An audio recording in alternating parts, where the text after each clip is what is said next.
Eh bien, salut à tous la team, j'espère que vous allez bien. Et on se retrouve aujourd'hui pour une nouvelle vidéo, les frérots, pour parler un peu des déclarations de Kylian Mbappé à Téléfoot dimanche dernier, bien sûr, pour parler un peu de tout ce qu'il a dit, et aussi de son match contre le Kazakhstan avec ses 4 buts, bien sûr, avec ce match qui s'est déroulé au Parc des Princes. Et aussi, j'aimerais aussi en fin de vidéo, les frérots, parler d'un petit truc, moi qui personnellement me fait rire, mais d'un côté, ça m'embête un peu, je vous dis la vérité, mais bon, on en parlera en fin de vidéo. Les frérots, avant de commencer, bien sûr, le like, tu connais, l'abonnement, ça franchement, ça fait kiffer de donner un peu de force et tout. On est bientôt 3000 abonnés, les frérots. Aujourd'hui, ça fait un mois pile que j'ai la nouvelle chaîne, donc bientôt 3000 abonnés. Donc j'aimerais infiniment tous vous remercier, les frérots. Sur l'ancienne chaîne, on était pratiquement à 5000 abonnés, donc en un mois, on a pratiquement récupéré 60% des abonnés ou 65% des abonnés de l'ancienne chaîne. Donc franchement, et bien sûr, entre-temps, il y a des nouvelles personnes. Donc bienvenue à tous. Ici, les frérots, on parle du Paris Saint-Germain, on parle du football en général. Voilà, moi je parle avec les amoureux du Paris Saint-Germain, je parle avec les amoureux d'autres clubs aussi, dans le respect. On est tous là, on aime tous le football. Alors, on a la même passion, mais on n'a pas le même maillot, c'est vrai. Mais voilà, moi je prends en compte la vie de tout le monde, j'essaye de répondre vraiment au maximum de gens. Parce que voilà, ça me tient à cœur, vous vous donnez la peine de regarder mes vidéos. Donc c'est un minimum de respect de vous répondre. Les frérots, on va commencer tout de suite avec les déclarations d'Mbappé. On va essayer de décortiquer ça un peu. Donc voilà, ça va être. Je vous cache pas que ces déclarations-là me laissent un peu perplexe, mais bon, on va voir ça. Mbappé, on veut marquer l'histoire du Paris Saint-Germain. L'équipe de France s'est brillamment qualifiée pour la Coupe du Monde 2022 grâce à un très beau succès face au Kazakhstan 8-0. Kylian Mbappé a été l'un des grands acteurs de cette rencontre en inscrivant un quadruplé, une première pour les Bleus depuis 1958 et Juste Fontaine. Interrogé par Téléfoot, le numéro 7 parisien est longuement revenu sur cette rencontre, mais aussi sur son début de saison avec le Paris Saint-Germain. Son match, on est content de s'être qualifié. Après marquer un quadruplé, je vais dire 4 buts directement, les frérots, parce que... Bref, au Parc des Princes, ça a une saveur particulière pour moi parce que c'est mon stade ici. Je suis toujours content de jouer ici. Maintenant, le plus important, c'était de se qualifier parce qu'on voulait la qualification et c'est mérité. Son été. Ce qui m'est arrivé cet été m'a forgé. Prendre un coup sur coup, un penalty décisif manqué et un non-transfert, ça teste ton mental et tes limites. J'ai répondu de la meilleure des manières et je suis plus confiant que je ne l'étais avant, tout en étant humble et déterminé de faire de grandes choses cette saison. Sa prise de parole en octobre, un déclic. Libérateur, je ne sais pas. Puis je n'ai pas eu de préparation physique complète. Après, c'est sûr que de vider son sac après les fausses rumeurs, les non-dits qui ont eu, ça aide. Mais après, j'étais beaucoup mieux physiquement dans mes baskets et je suis plus heureux dans ma vie personnelle, donc ça aide pour faire de grandes performances. Revenir plus fort. Je sais de quoi je suis capable de faire. Je sais de quoi je suis capable de faire, oui. Je me suis réfugié dans le travail et parfois aussi, il faut se remettre en question. Ce n'est pas toujours à cause des autres. Je connais mes qualités et ce que je peux dire dans le foot. Voilà, ce que je peux faire dans le foot, pardon. Je suis entré dans cette partie pour jouer les coups à fond et faire mal dans un état d'esprit collectif. Je n'ai pas eu besoin d'éliminer et de faire des actions individuelles, ce qui prouve que derrière moi, il y a tout un travail. Il faut féliciter mes coéquipiers. Les records et objectifs. Les records sont faits pour être battus. J'ai toujours voulu marquer l'histoire de l'équipe de France et du football. Il y a un jeune qui regarde la télévision et qui voudra battre ce record-là. Mais j'ai toujours eu la détermination de laisser mon nom et j'espère continuer comme ça. Mes objectifs, tout gagner. Je suis dans 2 grandes équipes et à partir de ce moment-là, on ne peut pas se cacher. L'objectif, c'est de gagner à chaque fois. La saison à venir avec le Paris Saint-Germain. Je suis confiant. On a une certaine régularité en Europe, ces 2 dernières années avec la finale et la demi-finale. On n'est pas complètement satisfait. Ça, frérot, je te le fais pas dire. Parce que... Bon, on en parlera après. On l'est parce qu'on a amené le club dans une sphère où il n'y a pas encore été dans ce nouveau format de la Ligue des Champions. Mais on veut marquer l'histoire. On est des compétiteurs et lorsque tu es compétiteur, tu veux tout gagner. L'international français s'est déjà exprimé sur le PSG ce samedi et sur une potentielle prolongation. Et comme souvent, ce dernier reste très évasif à ce sujet au micro de TNT Sport. Mon avenir, je ne sais toujours pas. J'ai dit que j'ai passé 5 saisons extraordinaires à Paris, j'en profite de chaque instant et je continue à le faire. Plein de grandes choses vont arriver de grandes échéances et j'en ai déjà parlé. Voilà les frérots. Voilà un peu pour les déclarations d'Mbappé les frérots. Donc bon, on va parler un peu de ce qu'il a fait samedi dernier contre le Kazakhstan. Bon, le mec qui a mis 4 buts, donc bon, c'est vrai qu'en face, c'est pas une grande équipe. Mais bon, après, c'est toujours 4 buts, faut toujours les mettre. Donc bon, 4 buts depuis le dernier qui avait fait ça, c'était juste Fontaine. Donc rendez-vous compte, la team, si je vous dis pas de bêtises, juste Fontaine, je crois que c'est un des meilleurs buteurs de la Coupe du Monde. Donc rendez-vous compte un peu la stat que Mbappé pourra peut-être battre à la Coupe du Monde prochaine en 2022. En tout cas, on lui souhaite et on espère pour lui, bien sûr.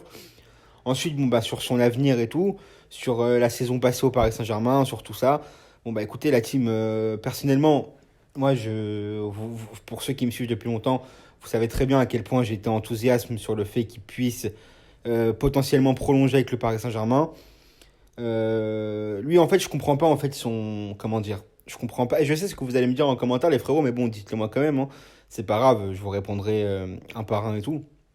Moi, ce que je comprends toujours pas, c'est en fait s'il compte vraiment partir, pourquoi il ne dit pas en fait? Pourquoi il y a par exemple la déclaration de samedi? Pourquoi il dit je ne sais toujours pas? Pourquoi il dit pas je pars en fin de saison? Moi c'est ça en fait que je comprends pas et c'est ça qui me laisse dans le doute. Alors certains vont dire ouais qu'il peut pas dire ouvertement qu'il se casse sinon il va se faire détester. Non, je pense que les supporters, nous en tant que supporters, on préfère avoir à se préparer à tout ça. Pas genre au mois d'avril, au mois de mai, nous dire allez, ça y est, c'est mon dernier match ici, je me casse et tout. Je pense que Mbappé, vulgairement, il a les couilles pour le faire. Il a toujours porté ses responsabilités, il a toujours été droit dans ses bottes avec le Paris Saint-Germain. Donc voilà, en fait, moi, je sais pas en fait ce qui va se passer, je vous dis la vérité. C'est vrai que la tendance est à un départ, ça c'est aussi la vérité. Faut moi aussi personnellement que j'arrête de le nier, ça aussi. C'est vrai qu'il y a énormément une tendance à un départ. Franchement, personnellement, comme je vous l'ai dit, moi, le Paris Saint-Germain a toujours existé avant Mbappé, existera toujours après Mbappé. Après, moi, en tant que supporter, pour mon équipe et mon club, je veux ce qu'il y a de meilleur. Et Mbappé, aujourd'hui, en termes d'attaquant, en termes de jeunesse et tout, en termes de ratio, en termes de ratio jeunesse, talent et réalité, c'est un des deux meilleurs du monde. C'est la vérité. Donc, bien sûr que moi, j'ai les boules qui partent s'il part vraiment. Après, j'ai toujours espoir. Vous savez, moi, je suis un peu, pas un rêveur, mais j'ai toujours, comment dire, j'ai toujours l'espoir qu'il puisse se passer un truc qui va rester. Peut-être une victoire en Ligue des Champions cette année, mais bon, j'espère qu'on va la soulever. Voilà, j'espère et tout, parce que bon, ça sera un magnifique cadeau qui nous laisserait avant de partir. Peut-être qu'une victoire peut lui dire, bon écoute, maintenant on rentre dans un cycle, on peut être là sur le toit de l'Europe pendant peut-être 2 ou 3 ans, vu que les cycles dans le football, c'est généralement 2, 3, 4 ans et tout. Pourquoi pas rester? Franchement, la team, voilà, il y a de grandes chances qu'ils partent, faut l'avouer. Maintenant, il y a aussi peut-être des minimes chances qui restent. Donc les frérots, on verra bien ce qui va se passer. En tout cas, cette saison, voilà, là maintenant, on est le 15, dans 5 jours, il y a le match contre Nantes. J'espère vraiment que ça, le Paris Saint-Germain va se replonger dedans parce qu'après, on a une grosse séance contre City et ensuite contre Bruges pour terminer au moins les matchs de poule. La qualification n'est pas encore assurée, même si, bon, normalement, j'espère qu'on va gérer. J'espère qu'on ne perdra pas contre City. J'espère qu'on arrivera au moins à faire le match nul. Et j'espère que Bruges, au parc, on va prendre notre revanche du match aller. Ça, j'espère infiniment parce que ça me tient à cœur. Parce qu'au match aller, on s'était vraiment fait malmener. Et ça m'a fait mal. Ça m'a fait mal. Franchement, le match aller contre Bruges m'a fait mal. L'avenir de la saison, bah, je vais vous dire, les frérots, vous le savez tous aussi bien que moi. Hein. Tout dépend des joueurs. Tout dépend du coach. Tout dépend de. Voilà. Là, il y a une coupure et tout. Donc, forcément, t'as le temps, en tant que supporter, tu as le temps de réfléchir. Quand tu es passionné, tu réfléchis. Tu vois, Là, ça manque, tu vois. Là, moi, ça me manque, là, le PSG, là. Moi, ça me manque de ouf. Là, je fais des vidéos tous les jours et tout. J'essaye de meubler un peu. Bon, j'essaye de relayer aussi des informations. Mais bon, j'ai envie de parler de football. J'ai envie de parler du club et tout. Voilà. Sauf que, voilà, y avait rien de spécial, voilà, à part les conneries, genre Icardi à Dubaï, des trucs comme ça. D'ailleurs, ça, j'ai toujours pas compris, pardon. Mais bon, c'est pas grave. Mais en tout cas, voilà, la team, tout dépend. Voilà, de l'implication des joueurs, encore une fois. Je pense que Mbappé, même s'il part à la fin de la saison, il restera professionnel jusqu'au dernier match. Ça, c'est sûr et certain. Le mec a soif de gagner. J'espère que Neymar va se gérer. J'espère qu'on va pouvoir enfin voir Messi comme on le souhaite. Voilà, avec un grand Messi. J'espère, bien sûr, derrière, les défenseurs qui vont suivre. J'espère un retour de Ramos, les frérots. J'espère que Pochettino va enfin se gérer. Voilà, moi, vous savez, la première partie de la saison, j'ai beaucoup fracassé Pochettino. J'ai beaucoup fracassé Pochettino et je l'admets, c'est vrai. Parfois, j'ai pu avoir des paroles méchantes, blessantes. Pour moi, de toute façon, aujourd'hui, ce n'est toujours pas l'homme de la situation. Mais il y aura une vidéo qui sortira sur ça dans la semaine et tout. Mais je souhaite quand même le bien à mon club. Donc si Pochettino peut se gérer, moi je serai le mec le plus heureux du monde. Ouais, vous voyez ce que je veux dire? Moi je serais super content si Pochettino demain, après la trêve là, le mec il gère, il y a enfin un jeu, il y a enfin quelque chose qu'on voit et tout, une vision de jeu, vous voyez ce que je veux dire? Et une empreinte de jeu. Moi ça serait mon kiff, ce serait vraiment mon kiff. Mais j'ai bien peur que malheureusement il n'y arrive pas et ça m'embêterait parce que j'ai pas envie de gâcher cette saison. J'ai pas envie de gâcher cette saison parce que cette saison, pour moi, comme je vous l'ai dit sur l'ancienne chaîne avant qu'elle soit supprimée, en début de saison, cette saison, on a tout pour réussir. On a tout pour réussir, les frérots. On a tout. On a fait une finale, une demi-finale. On a remis un peu de joueurs dans l'effectif. On commence à avoir des automatismes. C'est-à-dire que les joueurs, normalement, se connaissent bien. Hakimi, en début de saison, s'est bien intégré. On voit que Wijnaldum, les deux derniers matchs, pardon, c'est pas mal du tout. On voit que Ramos, bon, là, il a l'air de bientôt pouvoir revenir. Bon, donc les frérots, il y a tout, il y a tout, c'est-à-dire qu'il y a tout. Voilà, Neymar, on voit qu'au dernier match contre Bordeaux, il a commencé à se gérer un peu. Donc espérons qu'il continue sur cette lancée-là. Ouais, les frérots, il faut au bout d'un moment, on voit que le milieu de terrain, Gay en début de saison, c'était super solide. On voit que Herrera en début de saison, il s'est géré. Ensuite, après, il y a eu les histoires au bois de Boulogne et tout. Donc les frérots, moi je veux qu'on parle de football. Je veux que mon club réussisse. Je veux vraiment, vous savez, les frérots, quand vous êtes supporters de longue date, moi personnellement, j'ai 27 ans, je vais sur mes 28 ans. La team, il y en a qui le savent très bien et tout, je l'ai déjà dit plusieurs fois. Moi, j'ai aimé le Paris Saint-Germain grâce à mon papa et à mon grand frère, j'ai un grand frère qui a 6 ans de plus que moi, qui m'ont fait découvrir ce club. Je les voyais quand j'étais petit, j'ai des flashbacks dans ma tête. Je les voyais le dimanche, le samedi, regarder des matchs et tout. Parfois, on allait même au parc. Et vous savez, quand vous êtes gamin, vous voyez vos pères, enfin vos pères, vos frères en train de s'agiter devant des matchs. Ouais, ils vous transmettent l'amour de tout ça. Moi, j'ai connu cette période-là, de la fin de l'époque Canal+, du début de Colonie Capitale. J'ai connu les galères en 2008. J'ai connu les changements d'entraîneur, les trucs comme ça et tout. Il y a eu l'arrivée de QSI et la folie avec le premier transfert Pastore, tout ça et tout. Donc les frérots, nous, on vibre pour ce club. Et c'est le dernier point de ma vidéo, les frérots. Je vois ces derniers temps, il y a quelque chose voilà, qui, qui m'amuse d'un côté, parce que ça me fait rire, parce que personne me connaît. Voilà, personne dans ce game YouTube, entre guillemets, ce game, on n'a pas non plus 1 million d'abonnés, mais vous avez capté. Moi, il n'y a personne qui me connaît. Ok? Dans le sens où moi, je m'étale pas avec les gens. Voilà, moi, je kiffe. Voilà, moi, même, je fais mes vidéos. Vous êtes là et tout. Vous me donnez de la support. Je vous commente et tout. Les nouveaux sont les bienvenus tous les jours. J'essaye vraiment de répondre à un maximum de gens et tout. Voilà, on essaie d'échanger dans le respect, dans le calme et tout. Mais dans ce YouTube game, à part quelques personnes, il n'y a personne qui me connaît. Ok? Il n'y a personne qui sait vraiment, moi, ce que je ressens pour le Paris Saint-Germain. Voilà, moi, j'ai rien à prouver à personne. Je vois des trucs sur YouTube, des petits pics indirects et tout, qui me font rire, mais qui commencent vraiment à me casser les couilles. Je vous dis la vérité, les frérots. Ok? Alors parfois, on peut parler de putaclic, tout ce que vous voulez et tout. Les frérots, moi, comme je l'ai déjà dit à plusieurs personnes. Moi, ma communauté, elle n'est pas idiote. Ok? Moi, ma communauté, elle n'est pas idiote. Ok? Quand je fais une vidéo qui va être un peu plus putaclic qu'une autre, les gens, ils prennent la peine de regarder la vidéo. Ils prennent la peine de regarder la vidéo. Et dans la vidéo, ok, alors certes, le titre peut être parfois racoleur, je vous l'accorde, bien sûr. Mais moi, quand avant j'étais viewer sur YouTube, jamais ça m'a dérangé. Donc je vois pas pourquoi en fait ça dérange certaines personnes. Et moi, je laisserai personne dire que je prends mes abonnés pour des idiots ou pour des cons. Jamais de la vie. Parce que moi, les abonnés, peut-être ça peut vous paraître des belles paroles, ou il y en a qui vont se dire, ouais, il dit ça parce qu'il veut pas perdre. Non, non. Et frérot, moi, vous savez très bien. Regardez, si vous êtes tous honnêtes, je sais que cette vidéo va pas faire beaucoup de vues, mais si vous êtes tous honnêtes, j'ai toujours été respectueux avec tous les gens qui me regardent. J'ai toujours répondu à tous les gens qui me regardent. Même les gens qui sont en désaccord, qui n'aiment pas le Paris Saint-Germain, même les gens qui sont supporters d'autres clubs. J'ai toujours été respectueux avec les gens qui prennent la peine de me respecter en regardant mes vidéos.